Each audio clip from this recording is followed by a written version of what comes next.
Hey everyone, and welcome back to the channel. Today, we're diving deep into a topic that so many of us struggle with.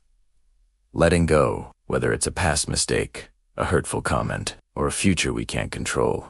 Holding on too tightly can rob us of our peace. But what if I told you there's an ancient philosophy, over 2,000 years old, that is the perfect toolkit for this? We're talking about Stoicism. It's not about being emotionless. It's about being resilient. It's about finding tranquility in the middle of a storm. So, if you're ready to declutter your mind and find some genuine inner peace, stick around. We're about to explore 7 powerful Stoic lessons on the art of letting go. First up, and arguably the most important lesson from the Stoics, is understanding the dichotomy of control. The great philosopher Epictetus said it best: some things are in our control, and others not. Think about it. You can control your thoughts, your actions, your responses, and your values. But you can't control what other people think, the weather, the economy, or what happened in the past. So much of our anxiety and frustration comes from trying to manage things that are fundamentally outside of our influence. The Stoic approach is to draw a clear line in the sand. Focus your energy exclusively on what you can control. When you catch yourself worrying about something, ask a simple question. Is this within my control? If the answer is no, then your job is to practice acceptance. Let it be. This isn't about giving up. It's about being smart with your energy. By letting go of the uncontrollable, you free up incredible mental and emotional resources to focus on what truly matters. Your own choices and actions. It's the first and most liberating step toward inner peace. The second lesson is to practice negative visualization. Now, this might sound a bit pessimistic, but bear with me.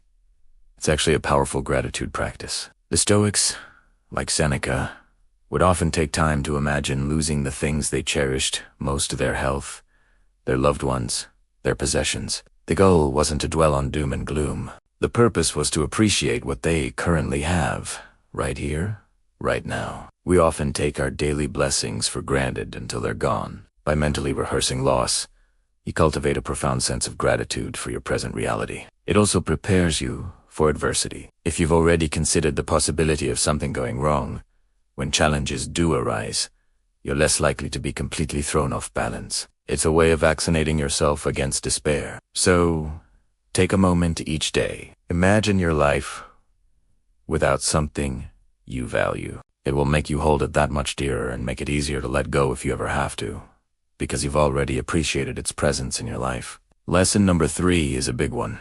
Amo fati, which is Latin for love of fate.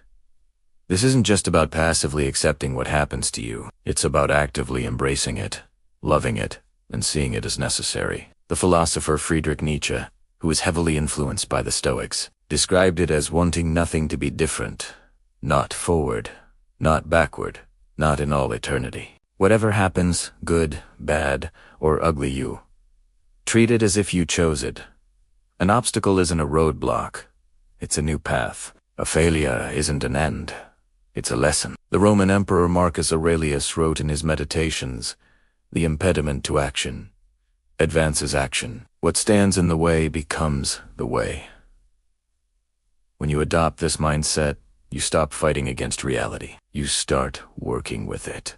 You let go of the idea that things should have been different. Instead, you find the opportunity within every moment.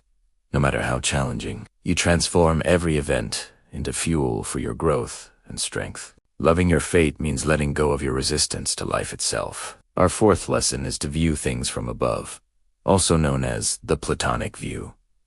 Marcus Aurelius would often practice this mental exercise. He would imagine himself soaring high above the earth, looking down at all the cities, the people, the armies, the farms, all scurrying about. From this vast perspective, our individual problems and anxieties start to seem incredibly small. The argument you had yesterday, the deadline you're stressed about, the social embarrassment you feel from high above, they almost disappear into the grand tapestry of human existence. This exercise isn't meant to invalidate your feelings, but to give them perspective. It helps you let go of the self-importance that magnifies our worries.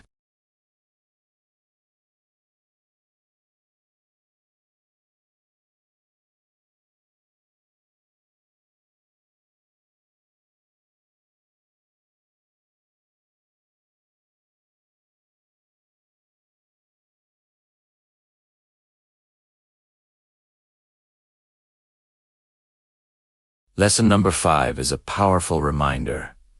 Memento mori, or remember you will die. Again, this isn't about being morbid, it's about being alive.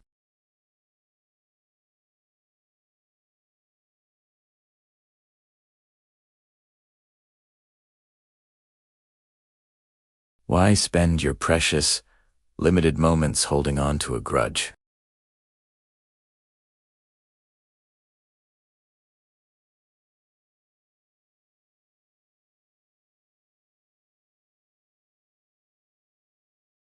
Steve Jobs famously said that remembering he would be dead soon was the most important tool he ever encountered to help him make the big choices in life. It strips away all the external expectations, all pride, all fear of embarrassment or failure, leaving only what is truly important. So, when you find yourself sweating the small stuff, just whisper to yourself, memento mori. It will help you let go and focus on living a life of meaning and purpose right now. Coming in at number 6 is the practice of journaling, or what the Stoics called keeping a philosophical diary.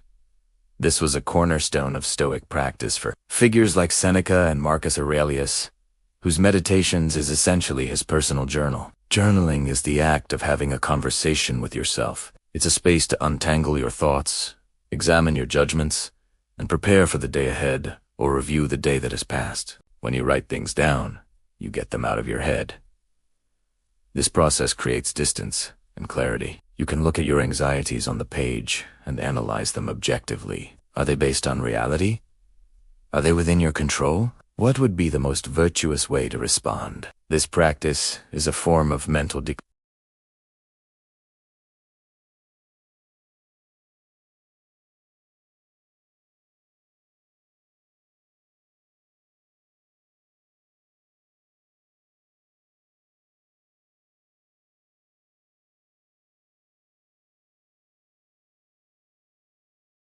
For the Stoics, the ultimate good in life wasn't wealth, health, or reputation. It was virtue. Virtue means living with wisdom, justice, courage, and moderation. It's about your character.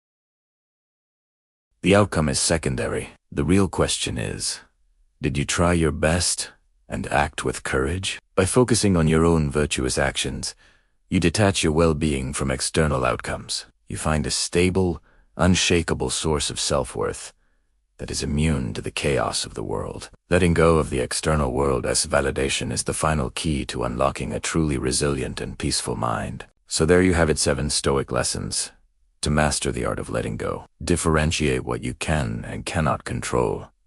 Practice negative visualization to cultivate gratitude. Love your fate with amor fati. See the bigger picture by viewing things from above. Remember your mortality with memento mori. Clarify your thoughts through journaling, and above all, focus on your own virtue. These aren't just abstract ideas. They are practical tools you can start using today. Letting go isn't a one-time event. It's a daily practice. But by integrating these Stoic principles into your life, you can gradually loosen your grip on the things that cause you pain and find the lasting inner peace you deserve. Thanks so much for watching. If you found this helpful, please give the video a thumbs up and consider subscribing for more content on philosophy for modern life. I'd love to hear your thoughts in the comments below. Which of these lessons resonated with you the most? Take care, and I'll see you in the next one.